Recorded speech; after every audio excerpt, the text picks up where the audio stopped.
Olá, tudo bem? Seja bem-vindo ao meu canal. Meu nome é Márcio Borriello e hoje eu quero falar sobre a medida da cruz de Cristo.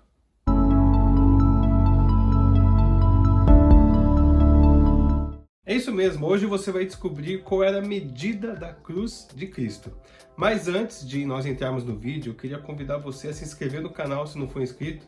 Se você... E não esquecer de dar o seu like no vídeo, porque quanto mais like aí você dá nos vídeos, né? Você ajuda esse vídeo a alcançar mais pessoas aí. E também comente o que você quiser, nem se for um glória a Deus, nem se for uma mãozinha dizendo tamo junto aí na obra do Senhor, porque aí também o YouTube entende que esse vídeo é relevante e vai entregar para mais gente. Uma outra coisa também que eu queria dizer para você, fique até o final do vídeo, por quê? Porque a palavra do Senhor ela não volta vazia. Mas é importante que a palavra venha fazer efeito, é importante que ela venha penetrar o seu coração para que haja realmente transformação total. Então fique até o final do vídeo, com certeza essa palavra vai abençoar demais a sua vida e a vida de todos aqueles que você compartilhar, tá bom? Deus abençoe a sua vida e vamos agora para o vídeo. Em Marcos capítulo 15, dos versículos 6 em diante, fala assim, olha, por ocasião da festa, que festa, né? A gente tinha aqui a festa da Páscoa, né? Aqui estava antes da crucificação de Cristo. Era costume soltar ao povo um dos presos. Olha que interessante, um dos presos. E qualquer que eles pedissem, qualquer um que eles pedissem. Havia um preso chamado Barrabás, preso com amotinadores, né? Com gente que fazia tumulto, né? E também um tumulto havia cometido um homicídio. Vendo a multidão, começou a pedir que lhes fizesse como de costume. E Pilatos respondeu, tá bom, querei que vos solte o rei dos judeus, que era Jesus? Pois ele bem percebia que por inveja os principais sacerdotes lhe haviam entregado. Né? Então a multidão disse assim, solte a Barrabás. E Pilatos perguntou, que farei então, desde que me chamais o rei dos judeus? O que eu vou fazer com o rei dos judeus? Então eu vou soltar Barrabás? E o que eu faço com ele? Ele não foi condenado por nada. Em versículo 13, o povo disse, crucifica-o. A gente já viu tanto isso em filme, né? Crucifica-o, crucifica-o. Pilatos disse, mas que mal fez ele? E eles responderam cada vez mais e gritavam. A Bíblia diz aqui que gritavam, crucifica-o, crucifica-o. Então Pilatos, querendo contentar a multidão, soltou a Barrabás. E após mandar açoitar Jesus, entregou ele para ser crucificado. Que injustiça, né? A gente já viu essa cena em vários filmes, né? Tava lá Pilatos no meio e Barrabás de um lado, Jesus do outro. Mas o que significa falar crucificam, né? A gente hoje entende que é realmente mandar Jesus para a cruz, para ser crucificado naquela cruz, né? Naquela crucifixão, ele ser crucificado, né? A crucificação era uma das piores condenações da cruz, era uma das piores daquela época. A cruz, ela era um instrumento de tortura, era um instrumento mesmo de condenação à morte. Existiam vários tipos de cruz. Por incrível que pareça, a cruz, além de ser um instrumento de morte, um instrumento de tortura, também era um tipo de outdoor. Sabe que é outdoor que a gente fala? Quando você sai na rua, você vê aquelas placas enormes assim na estrada, tal, te avisando, ó, vai ter um restaurante e tal. A cruz era mais ou menos isso também. Ela ficava em lugares altos, em lugares públicos, mostrando o condenado crucificado para falar, olha o que ele fez, né? Não faça igual ele, senão você vai estar aqui também passando essa vergonha. Então a cruz era isso, era um instrumento de pena de morte, de condenação e de propaganda. E existiam vários tipos de cruzes. Por exemplo, a cruz grega, a parede que a gente chama de stipes, a madeira de stipes e o patíbulo, que é os dois aqui, né? As duas madeiras que formam a cruz, eram do mesmo tamanho, né? Na cruz grega. Na cruz que a gente chama a cruz de Santo André, né? Ela é em X, ela era mais ou menos assim. A cruz de Santo Antônio, ela era mais ou menos um T. E a cruz que a gente chama de cruz hebraica era uma árvore, um tronco onde era colocado simplesmente a parte ali horizontal ali, a pessoa ficava naquela cruz. O que tinha em comum entre a cruz hebraica e a cruz grega, por exemplo, é que essas cruzes, elas eram baixas, elas eram assim na altura do chão ali mesmo, sabe? A de X era colocada no chão, a cruz hebraica era colocada assim numa árvore, assim, não muito alto, né? E por quê? Porque o tipo dessa cruz era diferente de estilo de morte, de condenação da cruz romana. A cruz romana tinha mais ou menos uns 3 metros de altura. Por isso que a palavra do Senhor diz que quando um soldado foi ver se Jesus Cristo estava morto, ele furou o lado de Jesus com uma lança, porque era alto, não foi com uma faquinha ou com uma espada, foi com uma lança, porque era alto. Essas cruzes que eu estava falando de hebraica, as cruzes hebraicas, as cruzes gregas, que eram baixas, a diferença em relação à morte com a cruz romana é que a pessoa ficava ali jogada por dias. Ficava ali sem água, sem comida, e quem devorava, essa pessoa era devorada por animais. Por incrível que pareça, a pessoa ficava lá mofando e os animais devoravam aquela pessoa viva. Isso, Jesus Cristo ele morreu numa cruz romana, eu já falei por quê, lembra da lança? Era uma cruz alta, era uma cruz... Só que a cruz romana, os romanos eram bem caprichados ali, vamos dizer assim, nas suas condenações, né? E a cruz, geralmente, ela era feita para que a morte, né? Para que ali a morte, né?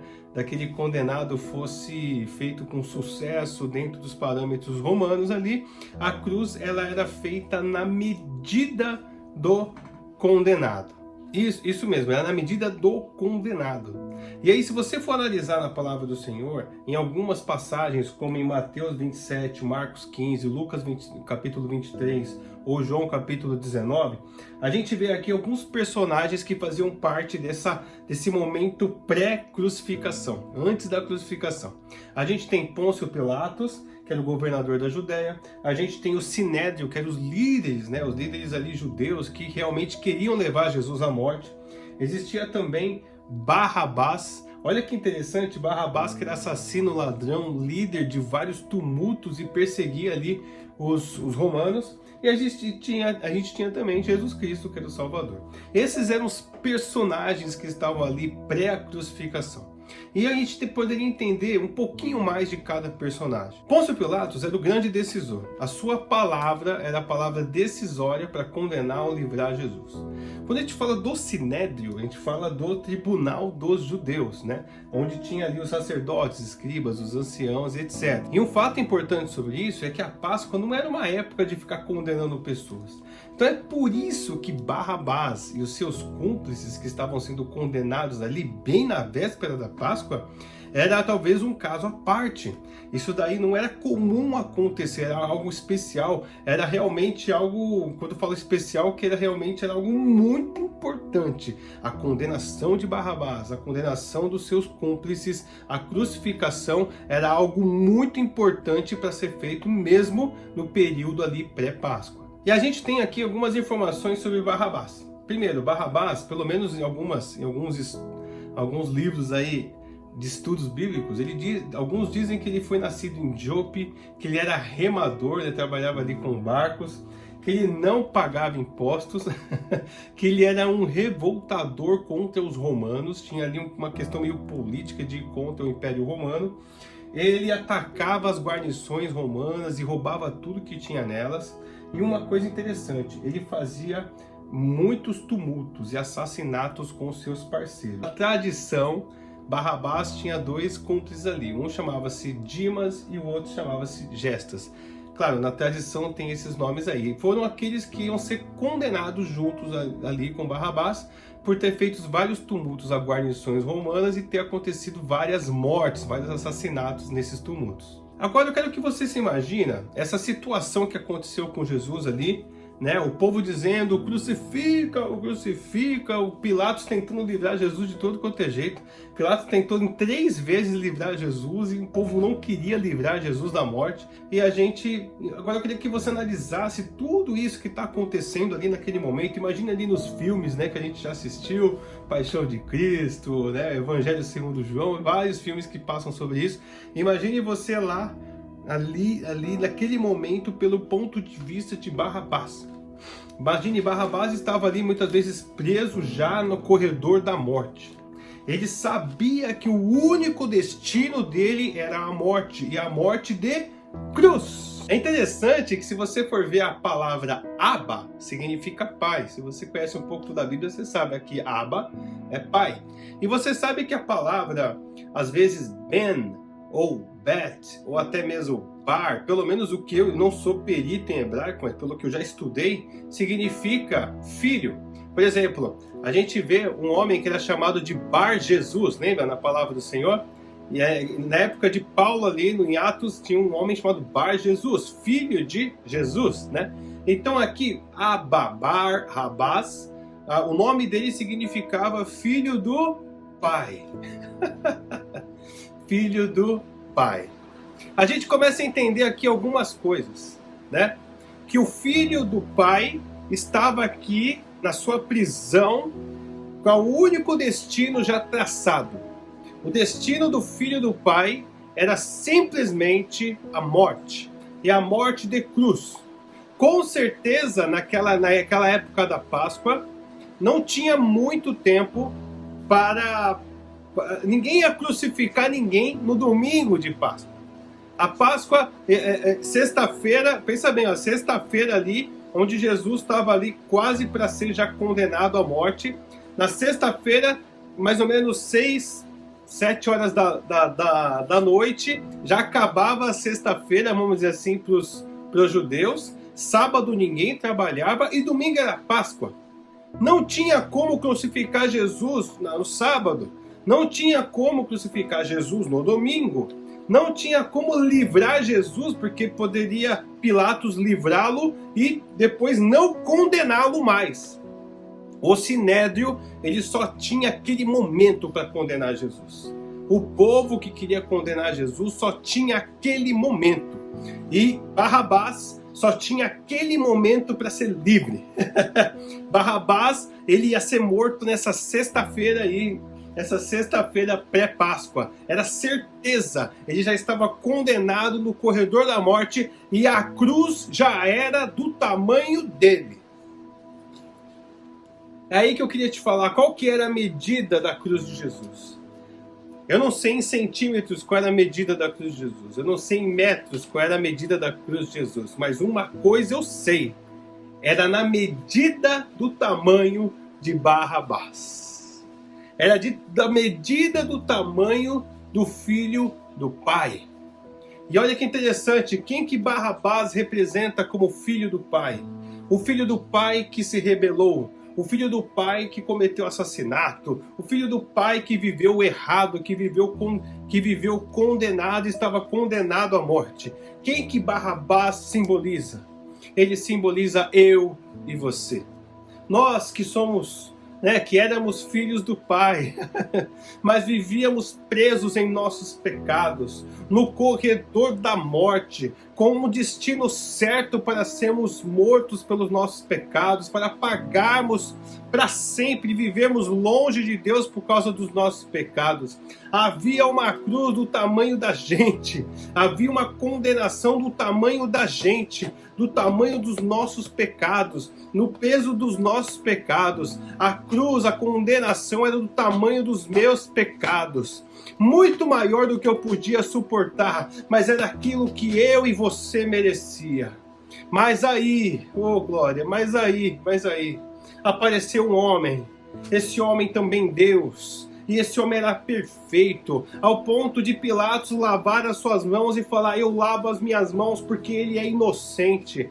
Pilatos lavando as suas mãos estava deixando bem claro, este homem é inocente. E este homem pegou a cruz que era de Barrabás, andou pela via dolorosa com a cruz de Barrabás, andou ali por aquele caminho, por aquela paixão de Cristo, por aquela paixão ele foi levando ali durante todo o seu sofrimento a cruz que não era dele. Imagine Barrabás na prisão, chegando o soldado, falou, Barrabás, sai da prisão. E ele sai. Ele fala, é agora que, cadê minha cruz? Deixa daqui minha cruz. Daqui, não. Você não vai pegar essa cruz, não. Você está livre. Você está livre, você não vai morrer. Por que eu não vou morrer? Porque aquele homem inocente que está pegando a sua cruz nas costas agora, todo açoitado, sangrando, está indo em direção ao Gólgota, ele vai morrer no seu lugar. Aleluias! Aleluias! Ele vai morrer no seu lugar. A medida da cruz de Cristo era a medida minha, sua, não era dele.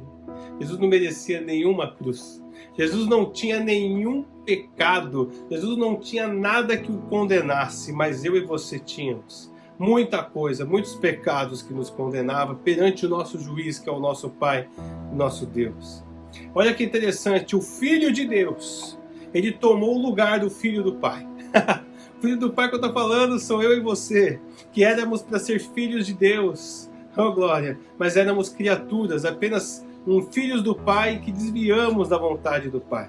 Mas aí o Filho do Homem, o Filho de Deus, pegou a cruz daqueles que eram apenas criaturas, oh glória a Deus. Pegou a cruz, a minha, a sua cruz, a cruz de Barrabás. Ele pegou a cruz de Barrabás. E nele não existia condenação, mas ele pegou a cruz de Barrabás. Nele não existia pecado, mas ele pegou a cruz de Barrabás. Nele não existia delito, mas ele pegou a cruz de Barrabás. Olha aqui, olha, ele assumiu a cruz que não era sua para morrer pelos verdadeiros condenados. Aleluia. A medida da cruz de Cristo era do tamanho do meu e dos seus pecados. Era do tamanho dos pecados de Barrabás. Era do tamanho dos meus e dos seus pecados. É aí que faz toda a diferença se você aceitou ou não o Senhor Jesus Cristo como seu Salvador. Porque todas as pessoas, todas, sem exceção, estão no corredor da morte, numa prisão chamada pecado. No corredor da morte, o único destino delas é a morte. E se elas não aceitarem o Senhor Jesus Cristo como seu Salvador, a vida só tem dois caminhos. Ou um caminho para a vida por meio de Jesus, um caminho de livramento, de salvação da morte e do pecado por meio de Jesus, ou um corredor da morte. E é aí que você escolhe. Qual tipo de vida você quer? Você quer que a sua vida seja um caminho de salvação ou um corredor da morte? Se você ainda não aceitou o Senhor Jesus Cristo como seu único, suficiente Salvador, saiba que você está numa prisão chamada pecado e você, a sua vida, a única coisa que a sua vida é um corredor para a morte. E morte não significa fim. A Bíblia não diz que morte significa fim. Morte significa separação. Separação de quem? Separação eterna entre você e Deus. Então escolha hoje não o corredor da morte, mas escolha hoje o caminho para a vida. E qual que é o caminho para a vida? É o caminho que você aceita o Senhor Jesus Cristo como seu único e suficiente Salvador. Assim como ele salvou Barrabás daquela cruz, daquela morte, ele vai te salvar também da consequência do pecado, que é a morte. E não só isso, ele vai te chamar para viver junto com ele, em conexão eterna. Isso se chama vida eterna. Se morte significa separação, vida simboliza conexão, comunhão com Deus por toda a eternidade. A cruz dele tinha um tamanho, e é do tamanho do meu e dos seus pecados. Ele levou sobre si todas as nossas dores. Tudo estava sobre ele e tudo que ele levou lá, ele pagou até o fim. Ele consumiu a obra que ele teria que ter feito como filho de Deus, para que eu e você também pudéssemos ser adotados por este Pai chamado Deus, e nós também se tornássemos filho de Deus, herdeiros das promessas de Deus, co-herdeiros com Cristo, com as promessas que ele tem em Cristo. Escolha o caminho da vida. Escolha Jesus para a sua vida. Sabe, irmãos, em Lucas capítulo 9, versículo 23 fala, Jesus Cristo disse: se alguém quer vir após mim, negue-se a si mesmo, pegue a sua cruz e me siga. Significa isso. Negue-se a si mesmo significa morra para as suas vontades, morra para si mesmo. Pegue a sua cruz. O que significa pegar a minha cruz? Você vê que a cruz tem esse formato, né? Significa seguir a paz com todos e a santificação com Deus. Segui a paz com os homens e a paz com Deus. Só assim você vai ver a Deus. Hebreus 11, se não me engano, 12, versículo 14. Então assim, pegue a sua cruz. A sua cruz é muito leve. E fica tranquilo que a sua cruz, ela é sua mesmo. Ela é sua mesmo, ela é do seu tamanho, ela é tranquila para você levar. A cruz pesada, que não era do tamanho dele, era na medida de morte, de assassinato, de pecado e de todos os males deste mundo, Jesus Cristo já levou por você. Pagou o seu preço. E hoje, você que aceitou o Senhor Jesus Cristo e eu, nós temos dono. Nós pertencemos a Cristo. Espero que essa palavra fique no seu coração de forma maravilhosa. Eu confesso para você que eu não fiz nenhum roteiro. Simplesmente tenho aqui um esboço de uma mensagem que Deus deixou no meu coração e eu queria compartilhar com você. Que essa palavra faça diferença na sua vida. E se realmente você não é inscrito no canal, se inscreva, dê o seu like para nos ajudar, comente aqui, dá um glória a Deus aqui comigo e encaminhe esse vídeo para que mais pessoas venham entender qual que era a medida da cruz de Cristo. E elas possam entender que era na medida dos pecados dela, assim como era na medida de Barrabás. A cruz que Jesus foi crucificado não era dele. Não dava tempo de confeccionar uma cruz para Cristo. A cruz era de Barrabás. Mas Cristo, na cruz de outro, foi crucificado para salvar a todos. Obrigado pela sua audiência aí, obrigado pela sua atenção, né? E que Deus abençoe grandemente a sua vida, em nome de Jesus, tá? E até o próximo vídeo.